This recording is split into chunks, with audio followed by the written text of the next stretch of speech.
ബഹുമാനപ്പെട്ട മുഖ്യമന്ത്രിയും പ്രതിപക്ഷ നേതാവും ചേർന്ന്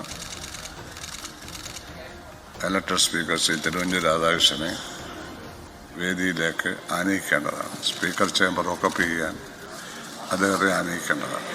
അല്പസമയം മുൻപാണ് പ്രോട്ടം സ്പീക്കർ ആ തെരഞ്ഞെടുപ്പ് ഫലം പ്രഖ്യാപിച്ചത്. മുൻ ആഭ്യന്തരമന്ത്രിയാണ്, വളരെയേറെ വർഷങ്ങളുടെ അനുഭവ സമ്പത്തുള്ള മുതിർന്ന നേതാവാണ്.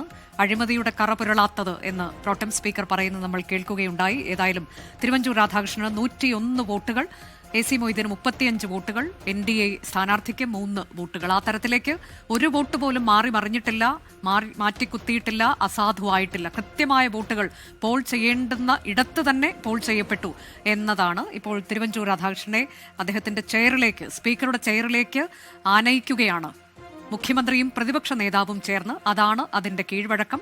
അതിനുശേഷം അനുമോദനമുണ്ടാകും. പ്രോട്ടം സ്പീക്കർ തന്റെ ചുമതല അവസാനിച്ചു. എല്ലാവർക്കും നന്ദി പറഞ്ഞുകൊണ്ട് പുതിയ സ്പീക്കറിന് വിജയാശംസ നേർന്നുകൊണ്ടാണ് ഇപ്പോൾ സംസാരിച്ച് അവസാനിപ്പിച്ചത്.